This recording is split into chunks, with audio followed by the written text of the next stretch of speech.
You are listening to Lighthearted, the official podcast of the United States Lighthouse Society. My name is Jeremy D'Entremont. Welcome.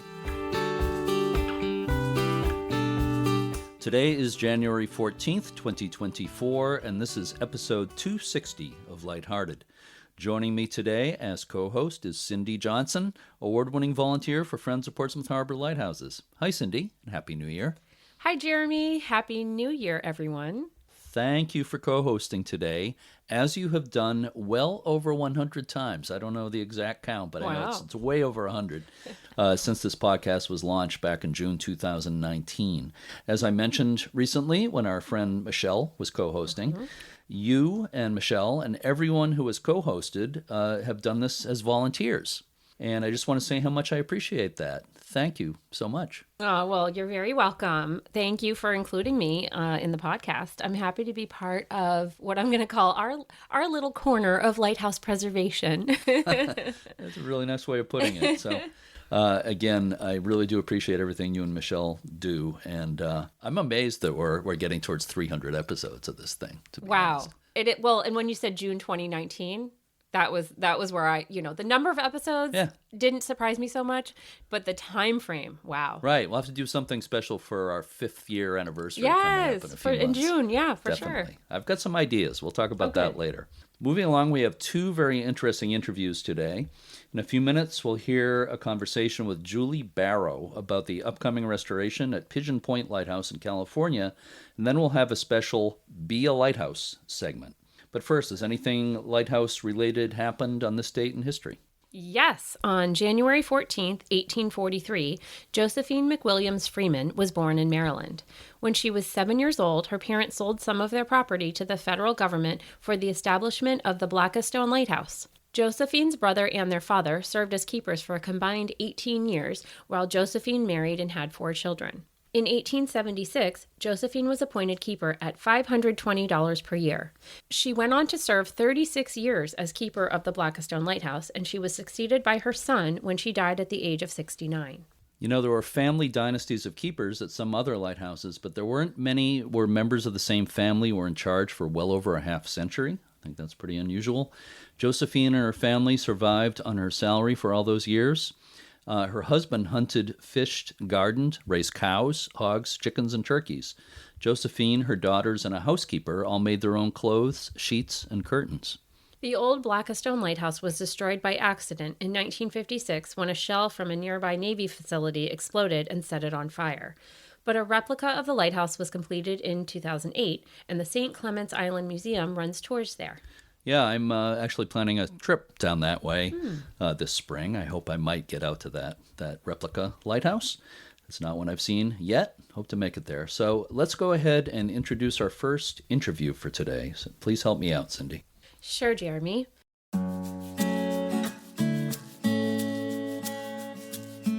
California's iconic Pigeon Point Lighthouse, located on the Central Coast between Santa Cruz and San Francisco, has been guiding mariners since 1872. It's tied with Point Arena for the tallest operating lighthouse on the West Coast at 115 feet. The historic light station is managed by California State Parks, and the former keeper's housing serves as a youth hostel. The lighthouse has been closed to climbing since December 2001 after the collapse of some of the brickwork from near the top of the tower. The first order Fresnel lens was removed from the lantern room due to the damage and is now on display in the fog signal building.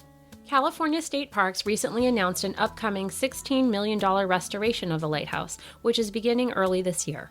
During the rehabilitation, contractors will refurbish or replace all the ironwork throughout the tower, and masonry elements will also be repaired or replaced as needed.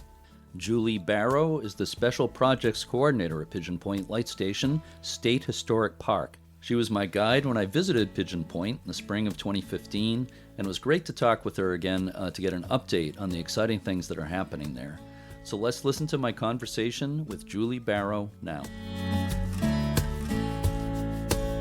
I am speaking today with Julie Barrow, who is the Special Projects Coordinator at Pigeon Point Light Station State Historic Park in California. Hi, Julie. Thanks so much for doing this today. Hi, Jeremy. Thanks for having me. You're welcome. Did I get that right? Pigeon Point Light Station State Historic Park? That's correct. Yeah. It's a very long name for a very small park. Yeah, well, I've been there. As you might remember, I was there in May of 2015. I was working on a guidebook at the time for West Coast Lighthouses, and you gave me an excellent tour there. And I just want to thank you again for that. It's hard to believe it's almost 9 years ago now. I know, it's unbelievable. And by the way, we're speaking the week between Christmas and New Year's, so Happy New Year. Happy New Year. At the time when I was there in 2015, I believe your title was you were the docent coordinator for the park. And now I believe your title is Special Projects Coordinator. And I'm just wondering what kinds of things do you do in that position? Well, it's one of those catch-all kinds of jobs where pretty much anything related to the buildings or the park itself are things that I get involved with. So most recently, one of the projects that we did was to get a new roof put onto the fog signal building, because last winter's atmospheric rivers pretty much kept ripping parts of it off. Every time that happened, we'd get waterfalls and raindrops coming into the fog signal building because there's no attic. There's just a slat ceiling that the roof is basically put on top of. So it was time to get that done. I've also worked on refurbishing the old oil kerosene bunker that sits out front of the lighthouse. We did lead abatement and repainted it inside and out, and then developed and installed brand new exhibit panels just in time for the pandemic to shut it down for a couple of years. So that was one of the things that was bittersweet about that project. It was hardly ever open. It's been open for a couple of years, only to be shut down as we move towards construction, because it will be part of the construction zone. So in your position as projects coordinator, you are involved in this upcoming restoration, right? Correct. You're basically the point person for state parks for that?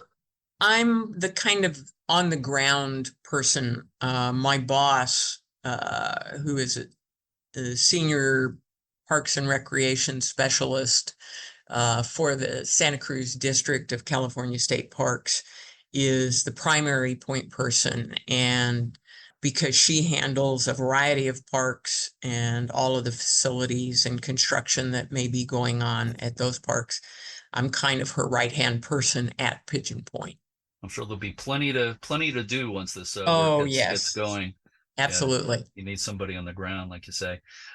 So I want to ask a couple of questions that I'm wondering about, and I think a lot of our listeners would probably be wondering too. The structural problems happened with the lighthouse back in 2001, I believe. Correct. Kind of some of the bricks actually fell to the ground. Do I have that right? What happened was the upper belt course had two large pieces of cast iron and brick break off. So that truly compromised the structural integrity of the top part of the building because of all the weight of the watch room and the lantern room, the Fresnel lens, all of that up above it was in danger of just kind of imploding at that point. I remember when that happened, but my question is, why has it taken this long, 22, 23 years for the restoration to get going?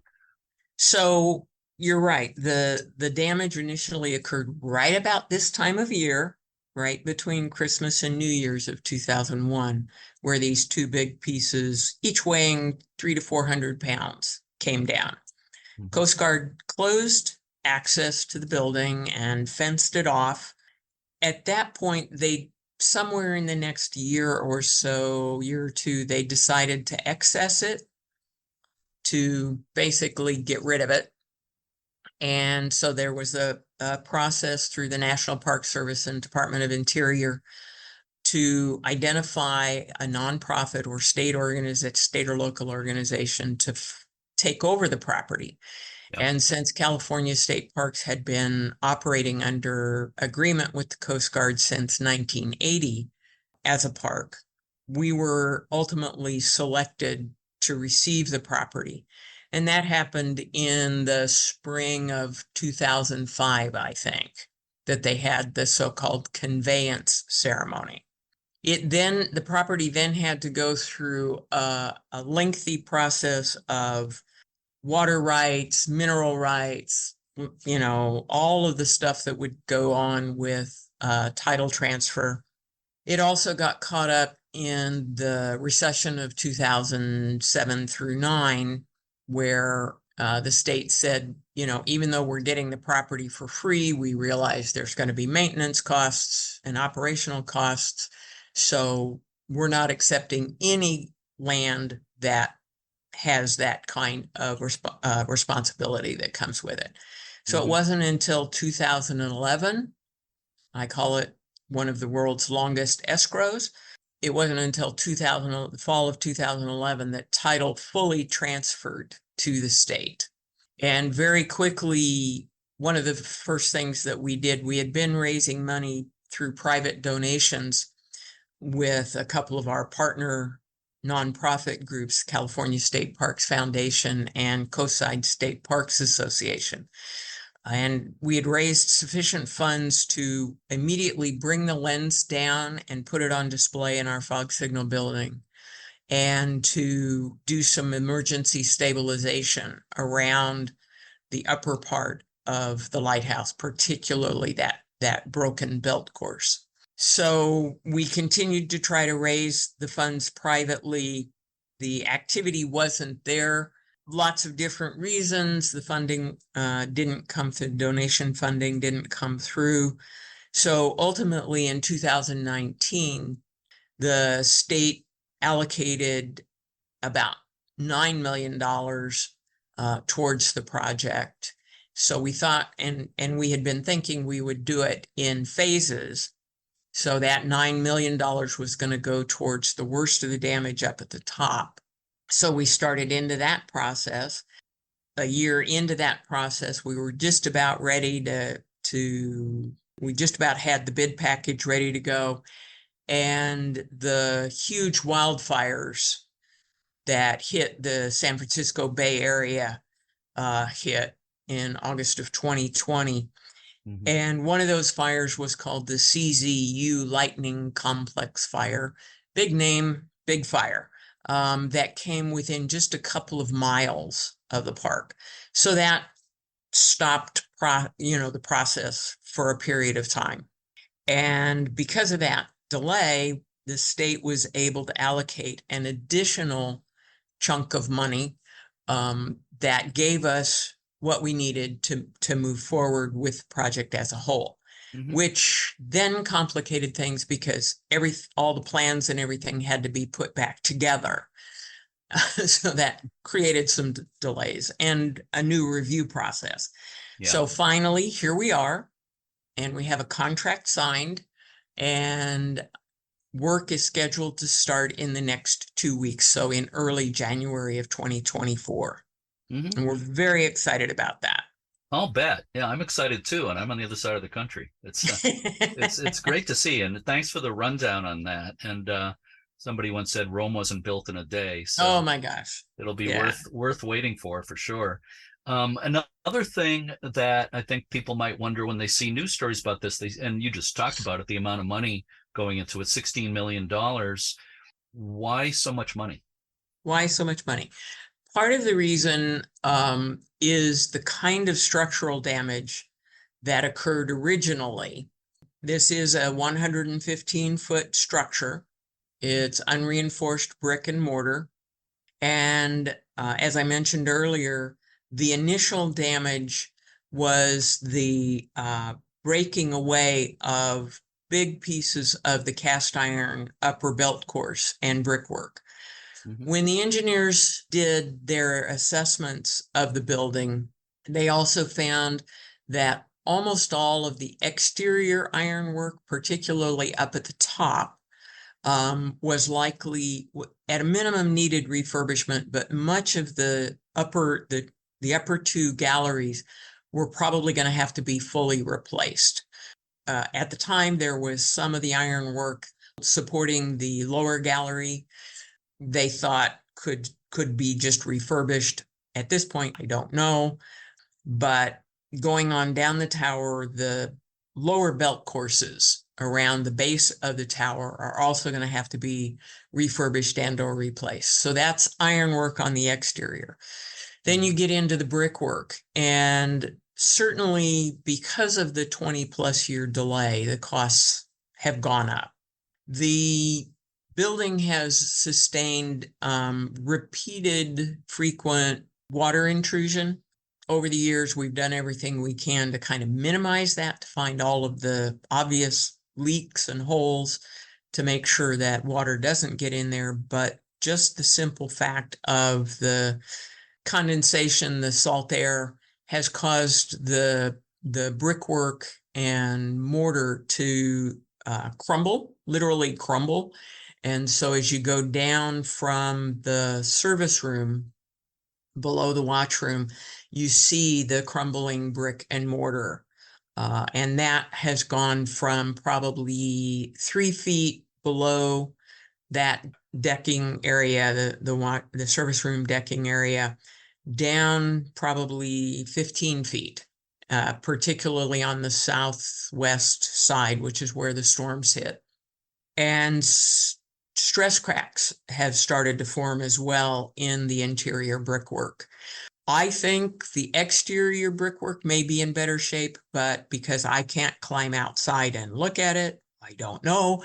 But the damage that we see on the inside doesn't seem to be repeated visually on the outside. But they'll have to work all of that brick and mortar, particularly on the inside construction. And it is a double wall construction, by the way. So that may further complicate how they go about the actual repair work. It's a lighthouse within a lighthouse, basically. The ironwork of the stairs and decks inside the building seems to be in fairly good shape, but all of that will have to be refurbished as well. The lantern room itself has to be totally refurbished. The glasswork all needs to be replaced. So it really is, I call it a top to bottom, inside and out project. And because it's 115 feet tall and of course has to follow historic standards, all of that really ups the price tag on the project. Sure. I have no doubt the cost is completely justified. But I think people might be surprised when they see that number.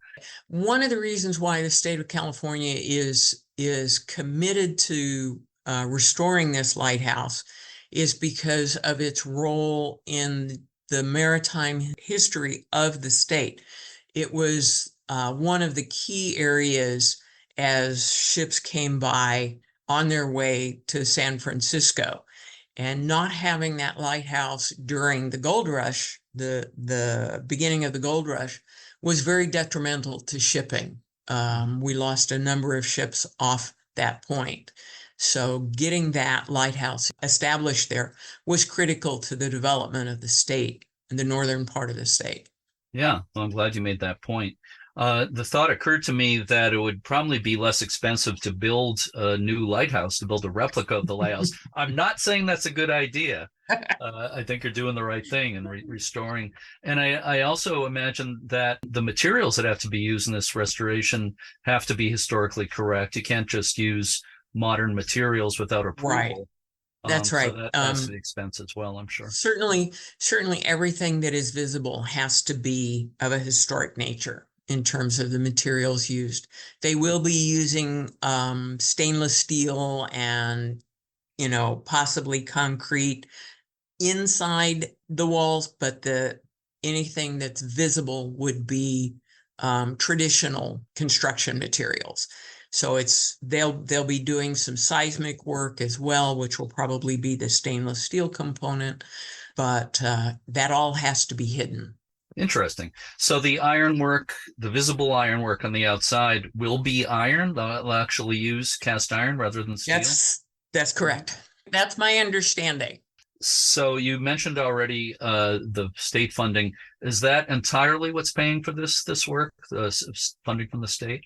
At this point, that's what we think will happen. We do have a reserve fund from the private donations that were raised earlier that may also go towards this if there are extenuating circumstances as they do the work.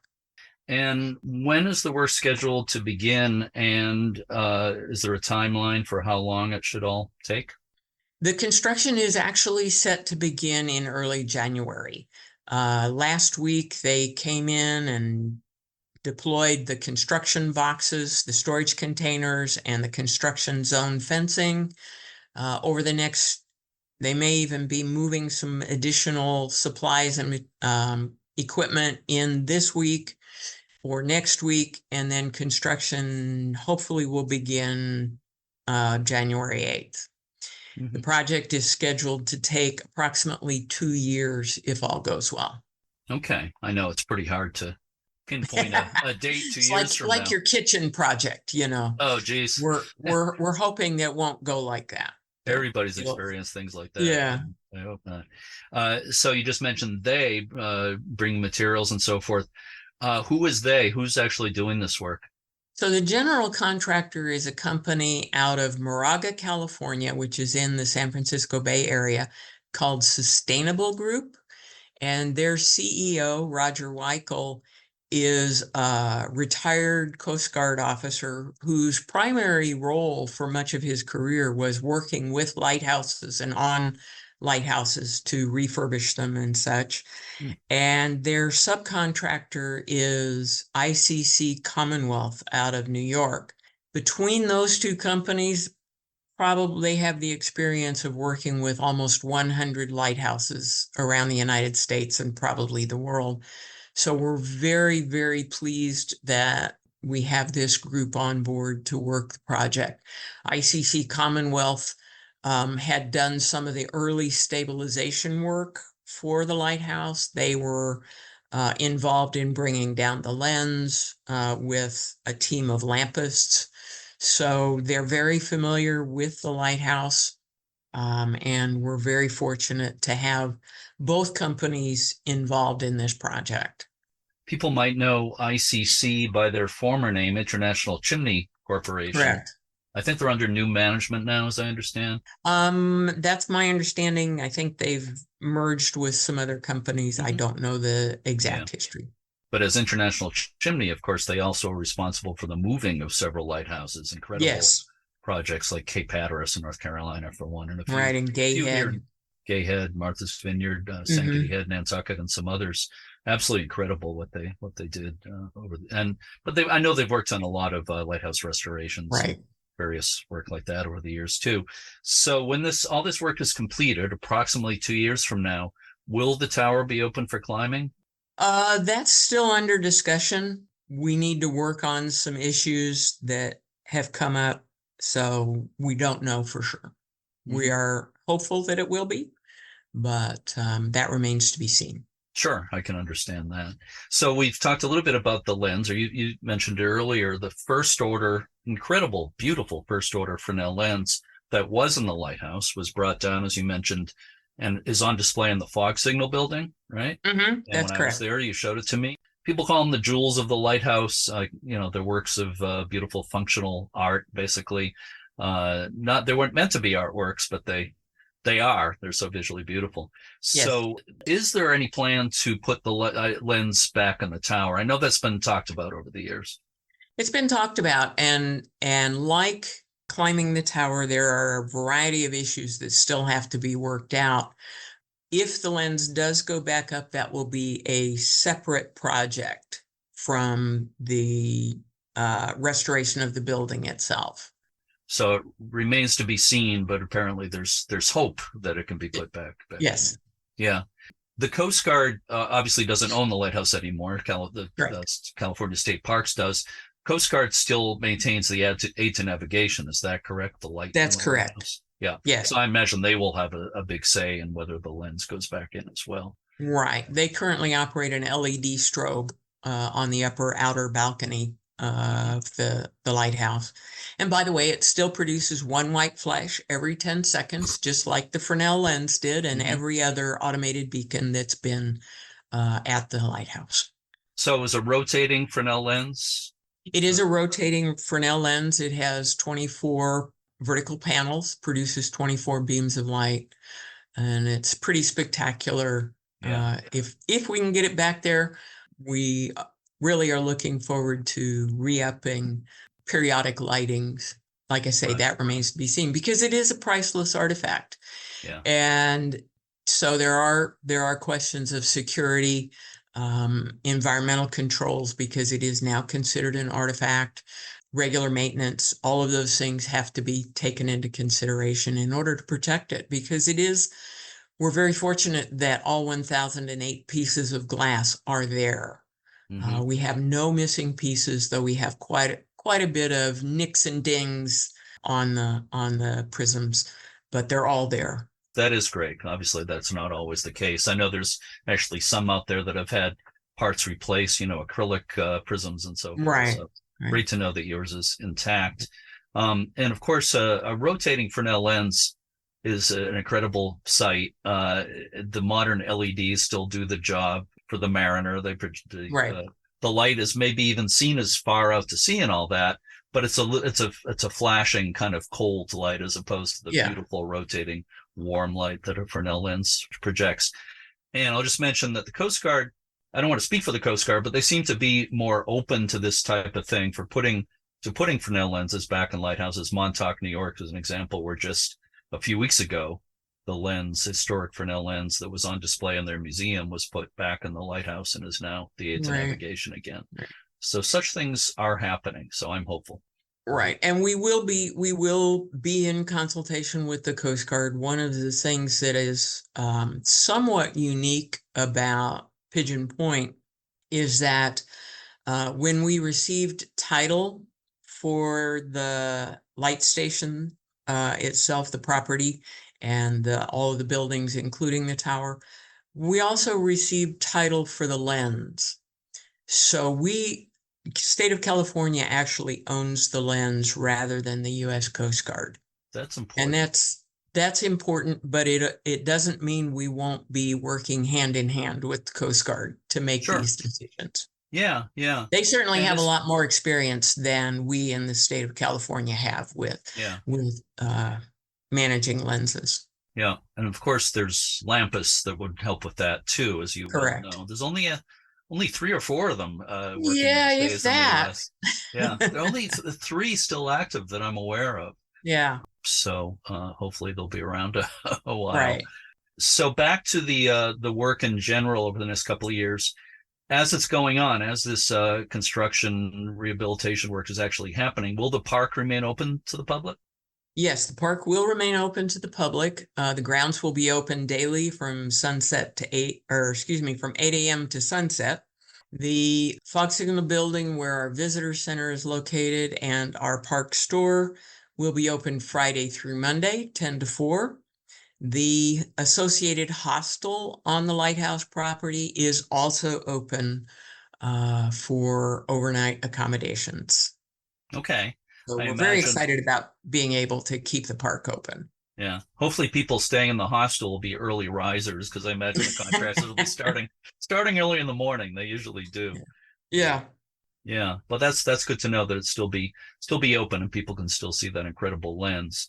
When I was there in the spring, I just want to mention I was there in early May. The wildflowers are incredible. It was so beautiful there. Yes, we have amazing wildlife at the park and in the surrounding area. Not to mention, springtime is one of the best times of the year to visit the park for the gray whale migration. As they take their gray whale calves north, they come right up against the rocks outside the point. So I like to say it's some of the best whale viewing along the Central California coast, because you don't have to get on a boat. You don't have to pay for it, and you won't get seasick. I know there are some points along the coast where they count the gray whales during the migration. Is Pigeon Point one of those places? We don't have counting, which nobody has ever thought to do that. Well, maybe there's enough other points not too far from there where people do that, but I knew that is a thing. So anything else you want to mention when people visit there? They get to see the fog signal building and just kind of stroll around the grounds. Is there anything where we haven't mentioned yet that's an attraction for people to see when they're there? Wildlife, we almost always have harbor seals out on the rocks at low tide, right behind the fog signal building. We have, this time of year, our neighboring parks have a lot of amazing things going on.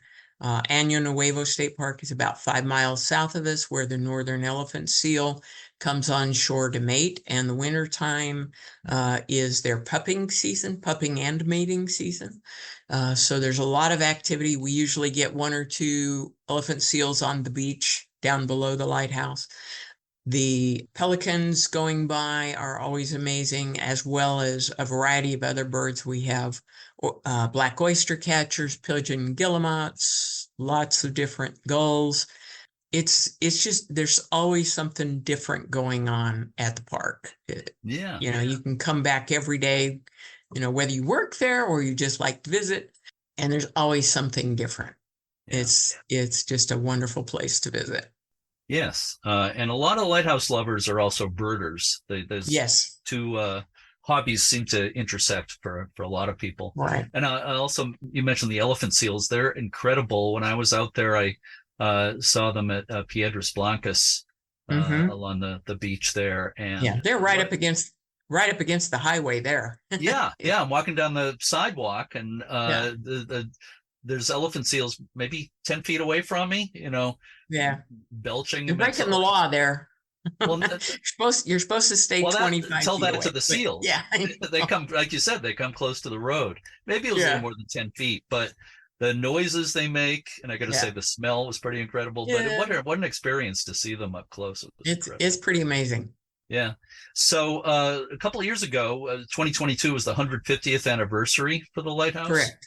I imagine there were some special events there, but I think you also celebrate the anniversary every year. We do celebrate the anniversary every year, but you're right. The 150th anniversary was very special.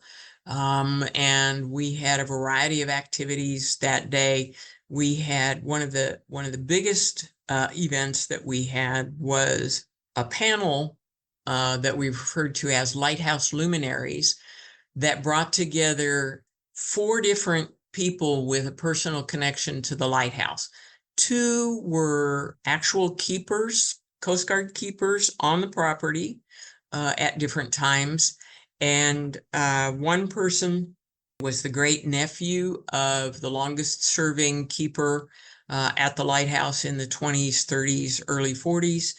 And the 4th person was the granddaughter of a woman who died on the worst shipwreck off of Pigeon Point, passenger steamer called the San Juan, that collided with, or was collided with, an oil tanker and sank within 5 minutes, taking 75 men, women, and children with it.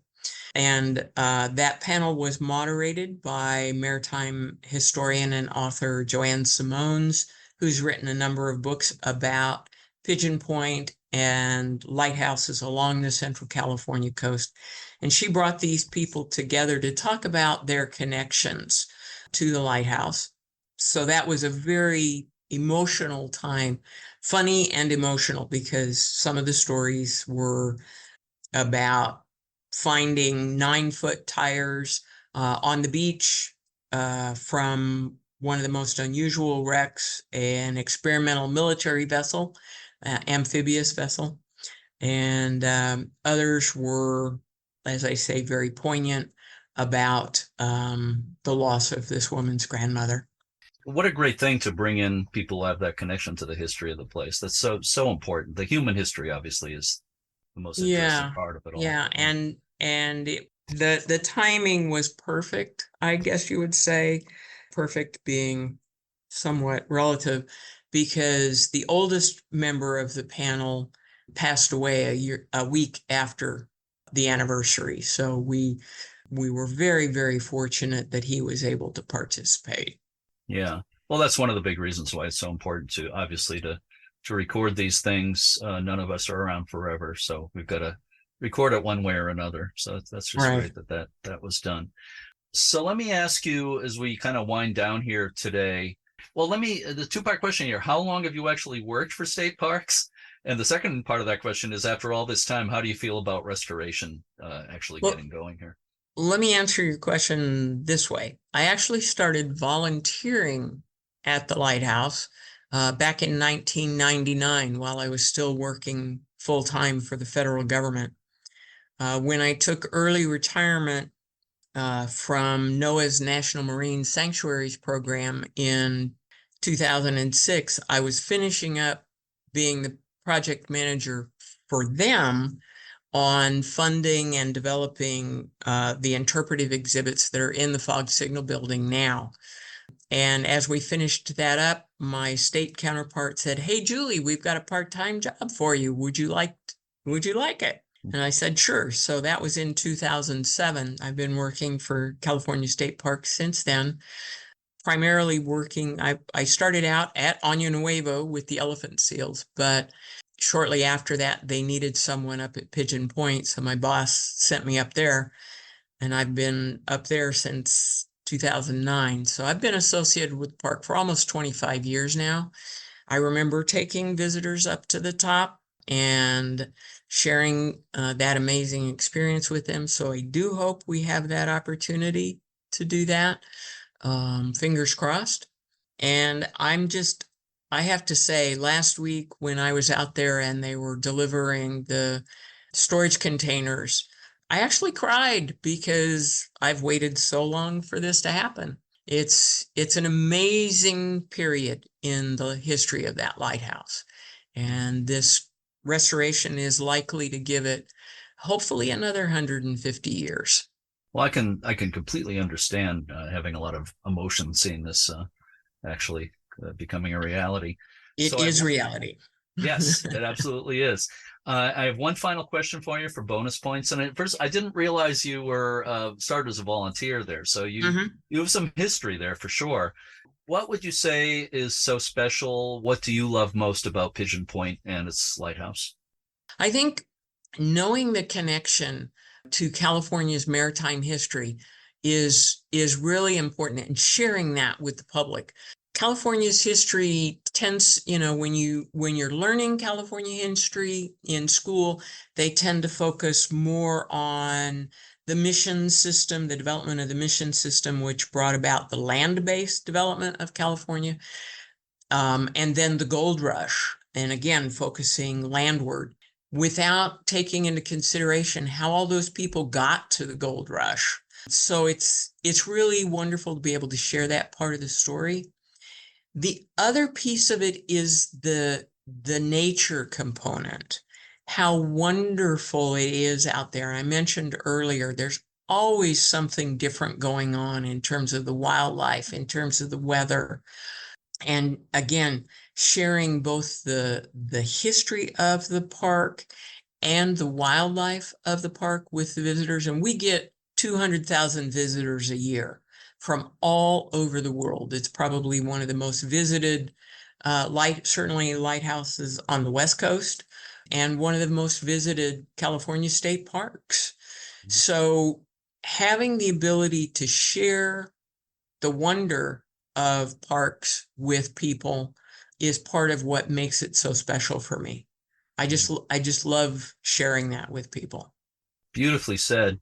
As you're speaking, I'm thinking, I live here in Portsmouth, New Hampshire. An hour north of me is Portland Head Lighthouse in Maine. You might be familiar with it. It's a very iconic lighthouse. A lot of times when people, whether it's in an advertisement or a TV commercial, whatever, they want a lighthouse, they show Portland Head Light. Right. But I think of Pigeon Point as being the West Coast version of that, very iconic. I think you're right. It is very iconic and is used in all kinds of imagery and logos throughout the West Coast. It's, I think in both cases, they're what people think a lighthouse should be. When people visualize a lighthouse in their mind, a lot of them, I think, see something a big, tall lighthouse. Yeah. Big, tall, white lighthouse on a beautiful bluff or cliff, beautiful setting. So definitely fits that iconic status. So Julie Barrow, I want to thank you so much for doing this today. This is great. I've learned a lot about the project that's just starting, and I know our listeners are very interested in knowing about this. Many of them, I'm sure, have been there and have followed this from afar in many cases. So I hope we can get updated down the road, talk again as the project goes on. Yeah, and... I do want to mention that we do have a restoration page on our parks website. If you go to parks.ca.gov/Pigeon Point, click on that, and then you'll find the restoration page, and it'll provide updates on what's going on out at the park. Excellent. I'm very glad you mentioned that. And I imagine if people didn't have a pen handy, you didn't write down the address you just said, if they Google Pigeon Point Lighthouse Restoration, I imagine they'll find that. Yes, they should get there fairly easily. Yeah, yeah. Well, Julie, thanks again so much, and we'll stay in touch about all this. And but again, thanks for your time today, and Happy New Year. Happy New Year, Jeremy. Thank you so much for having me.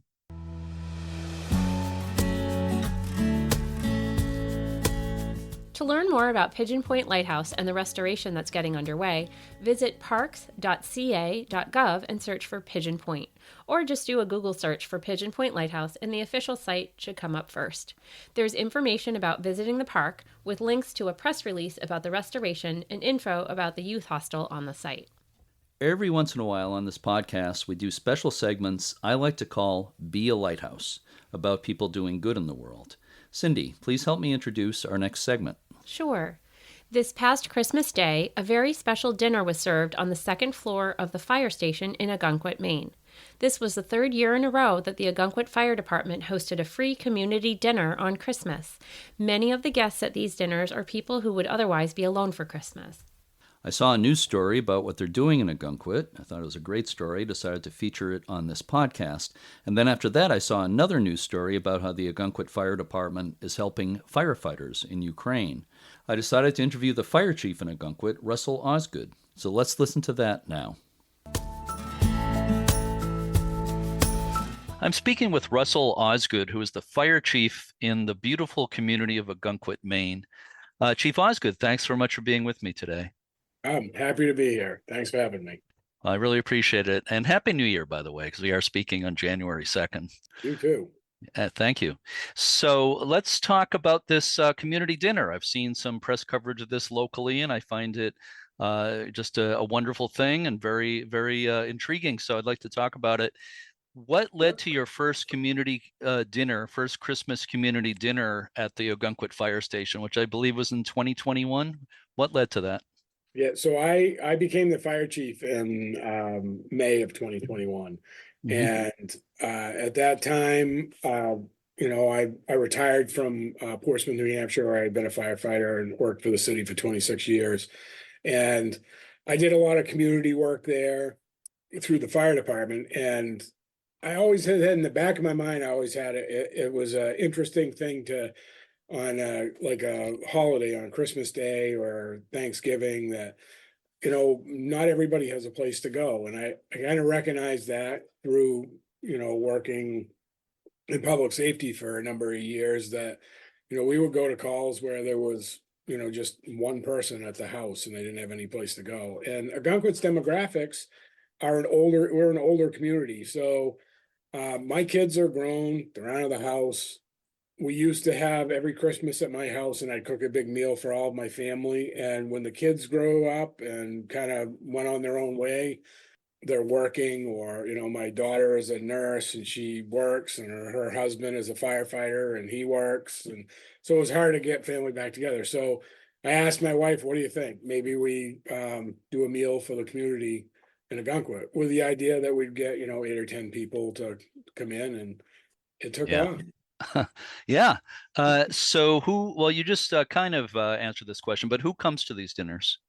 So, when we first put it out, the thought was that we would get those folks that are home alone.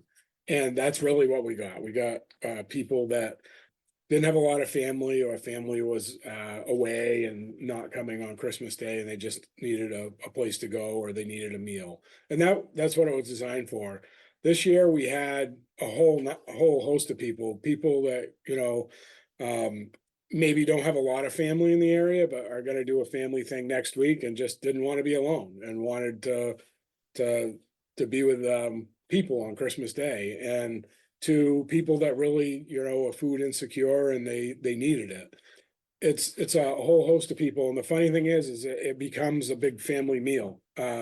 Everybody talks to each other and people move around and chat with each other. It's really pretty neat to see.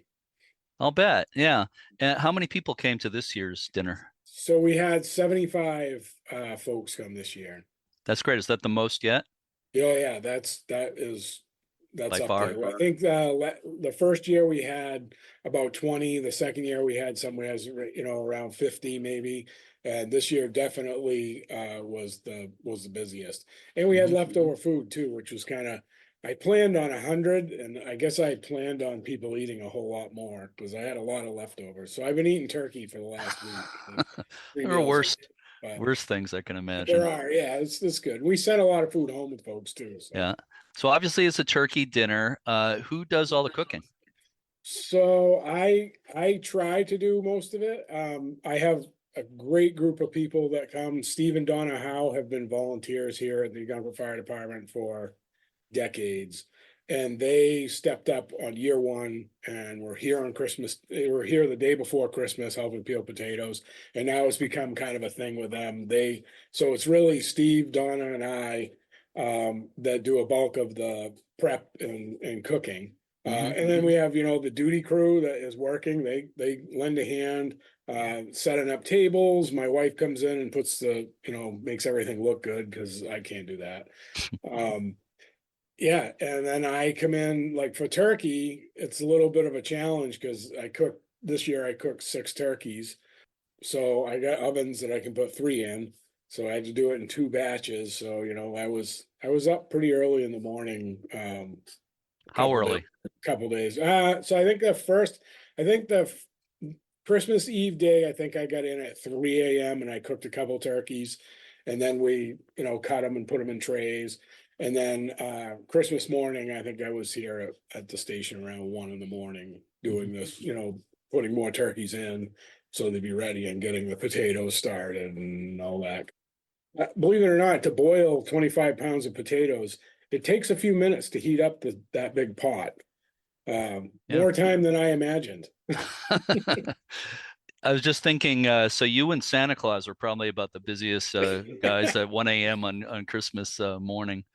One thing I was wondering is you mentioned you were in Portsmouth before you were in Ogunquit. I live in Portsmouth, by the way. So. Oh, you do? Yeah. I worked for the city of Portsmouth for 26 years. Yep. I retired as a lieutenant and I was working at Station 3 at the time that I retired. It was a great city to work for. We did a ton of stuff with our charitable association there. That's kind of how I got into the charitable giving part of things is through the work that we did there. So is that a fairly common thing with fire departments like around the country to do charitable projects? Most fire departments have a charitable arm of some sort. Mm-hmm. So here in Ogunquit, they started as a volunteer fire department in 1901, and it was really completely volunteer until 1989 when they hired their first career people. Mm-hmm. And up until that point, most of the equipment and everything was purchased through fundraising, through, bingo nights or community meals, chicken dinners, all that stuff. So it's entrenched in the fire service of raising money for the community. When the community starts to purchase everything for the fire department, I think the firefighters, that's still ingrained in them, and they try to find a way to give back by continuing to raise money and maybe donating money to people that need it in the community, and I think it's a pretty common thing across the country. I don't think I'm alone in thinking this. I think that with these kind of efforts, they tend to make the givers feel as good as the recipients do. Would you agree with that? Yeah, I would. Going the prep and everything is can be difficult and stressful, but just seeing people enjoying a day where they might be home alone, it's extremely rewarding. My wife and I both talk about it, and I don't buy her anything for Christmas. We don't need anything anymore. You get to a certain age and it's, what, you're going to give me another pair of socks? That it just doesn't make sense anymore. So this is our gift to each other. We do this for each other. And she told me, nope, you gave me a great present this year. So that's a cool thing to hear too. So that we do this for each other and the community. So, and people ask, can we donate and how do we help? And we don't want the money. People did donate this year. I got some significant donations, which I think were great. And what they ended up allowing us to do is buy some hardware that we need to keep doing this, without taking that money in our pocket, which was great. But the meal itself, we want to pay for out of our own pockets. It's our gift to the community. So yeah. And the feedback I'm sure has been great. It's been really good. Yeah, I've gotten quite a few thank you cards. I've had a lot of people reach out and thank us, and some of the stories are just amazing. That there's folks that that were nervous about coming because they weren't sure they were going to fit in, or and they came and they had a wonderful time and they fit in, and I just think that says volumes about the community, about Ogunquit, about the fire service. No matter who you are, where you come from, what your background is, we don't care. Just come and enjoy each other. That's what we're there for. That's a good attitude. So are there families and kids who come? So I tried. There was not a lot of. There was no kids. So I was in the kitchen for a lot of it. So there may have been a few kids, but there was some kids that came with. One of our firefighter families here, Scott Bork, captain here, he brings his whole family to serve food each year, and all three of his kids were there serving food. So that's a good lesson for them too. And I did get a bunch of phone calls from folks asking if they could come help and bring their kids because they wanted help. And I tell them, look, we don't need your help. Just come. Just coming is helping. And I don't know if people see it that way, but I think if you have a family and you want to teach your kids the lessons about giving back and being involved, bring them and have them sit with somebody and talk to somebody that they normally wouldn't talk to. I think that would make someone's day and probably teach them a really valuable lesson too. Are people from adjoining communities, like say Wells, York, or whatever, can they come as well? Yeah, it's open to anyone. We had people from Massachusetts all the way to Rochester, New Hampshire, and in between. People are coming from Portland. I think we even had a young lady come from Portland. So it's open to anybody. If you can get here, we'll feed you. Yeah, I love it. It's really great. And I was prompted to contact you when I saw this on WMUR, the news in Manchester, New Hampshire. And I just thought this is fantastic. And then I saw some other news stories about it.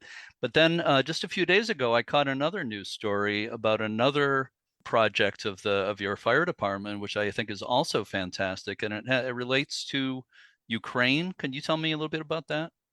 Yeah, so last April, while I was at the fire department instructors conference, I bumped into a guy from Clifton, New Jersey, who was he's a former Ukrainian citizen and now a firefighter in Clifton, New Jersey, and he was collecting fire equipment for firefighters in the front lines in Ukraine, and it struck me that I had here in Ogunquit, I had 25 air packs that had been sitting on a shelf and not been used for a few years. Because at some point in the US, we have pretty strict guidelines about our equipment is only supposed to be used for so many years, but it's still serviceable. You still could use it, but the regulations make it hard for me to use it. So I offered that up to him, and he was grateful. So we created this project called Maine to Ukraine, and we collected fire gear from all over New England. The first truckload that went down was in, I think, September, went down, and it was a 40 foot container full floor to ceiling with firefighting equipment that ended up going on a boat to Ukraine. And then just last week, I drove a 26-foot box truck down to New Jersey and unloaded it to be flown to the Ukraine of all kinds of different fire coats and pants and helmets and boots and breathing apparatus and rescue equipment, just tons and tons of stuff that came from probably 30 different departments all the way from Bethel, Maine to in Lexington, Massachusetts, Boston Fire, all kinds of places. So it's been a pretty neat project to be able to get that stuff to the guys on the front line. So they're there fighting fires while bombs are going off, and if we can send them some old equipment to keep them safe, then send as much as we can. I couldn't agree with you more. What a great cause. In both cases, the dinners and the help for firefighters in Ukraine. I commend you so much for what you're doing. And I have one final question for you, okay, for bonus points. And that question is, you mentioned to me before we started the interview that you actually live within view of the famous Noble Lighthouse. I've lived there. My family, so if you're standing at the Cape Nettic Lighthouse and you're looking up towards the Cliff House, there's a place called Ware's Point.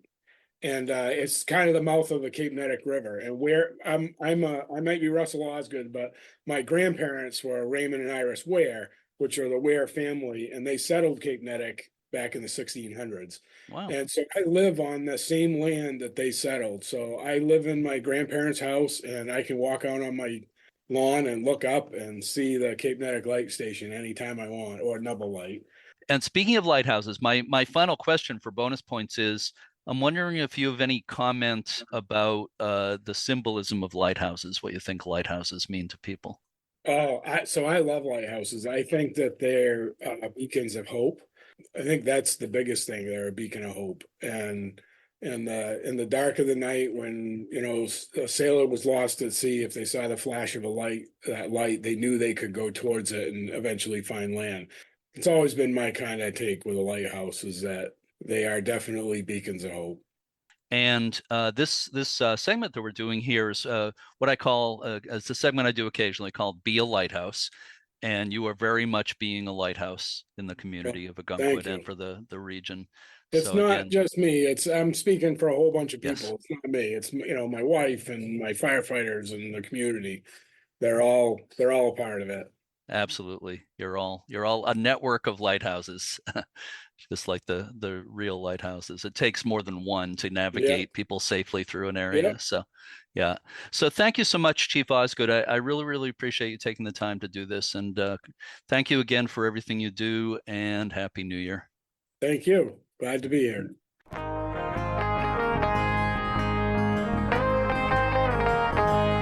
If anyone has ideas for future Be a Lighthouse segments, please let me know at jeremy@uslhs.org. It doesn't have to be people who are saving the world, just people who are helping to make the world a better place through simple kindness. Before we sign off today, I want to mention something related to the episode of January 1st, which was all about historic day beacons in New England. I said that I wasn't aware of any historic day beacons outside of New England. Then a few days ago, my friend Craig Anderson, webmaster of the Lighthouse Friends website, emailed me and gave me some interesting information. Help me out, Cindy. That's right. There was a system of unlighted day beacons in the Florida Reefs. They extended from Key Biscayne to Key West. Construction began in 1853, and within 2 years, 14 of 15 planned beacons had been established. They were iron screw pile markers labeled with letters from A to P. Some of the beacons lasted just a few years, and some lasted for decades. They were eventually replaced by a system of lighthouses on the reefs. There were also 4 day beacons established in the 19th century on the Savannah River in Georgia. The original wooden markers were destroyed by fire during the burning of marsh grass, and they were replaced by iron beacons.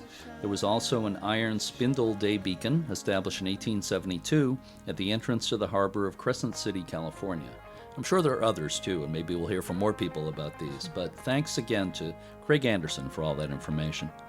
Be sure to visit uslhs.org to learn about everything the U.S. Lighthouse Society offers.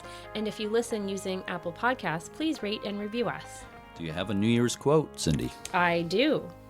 The American writer and Buddhist monk Jack Kornfield once wrote, quote, "No matter how difficult the past, you can always begin again today," unquote. I want to mention something coming up next Saturday, January 20th. There will be a special virtual presentation featuring Ford Reike, the owner of Halfway Rock Lighthouse in Casco Bay in Maine. Ford will discuss the history of the lighthouse and the amazing restoration that's been done there in recent years. That will be January 20th, Saturday, January 20th at 7 p.m. Eastern Time via Zoom.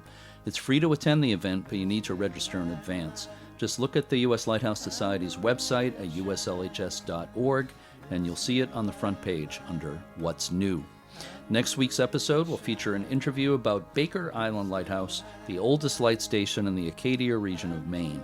Until then, to all our regular listeners and our new ones, thank you so much for listening, and keep a good light. This little light of mine, I'm gonna let it shine. This little light of mine, I'm gonna let it shine. This little light of mine, I'm gonna let it shine. Let it shine, let it shine.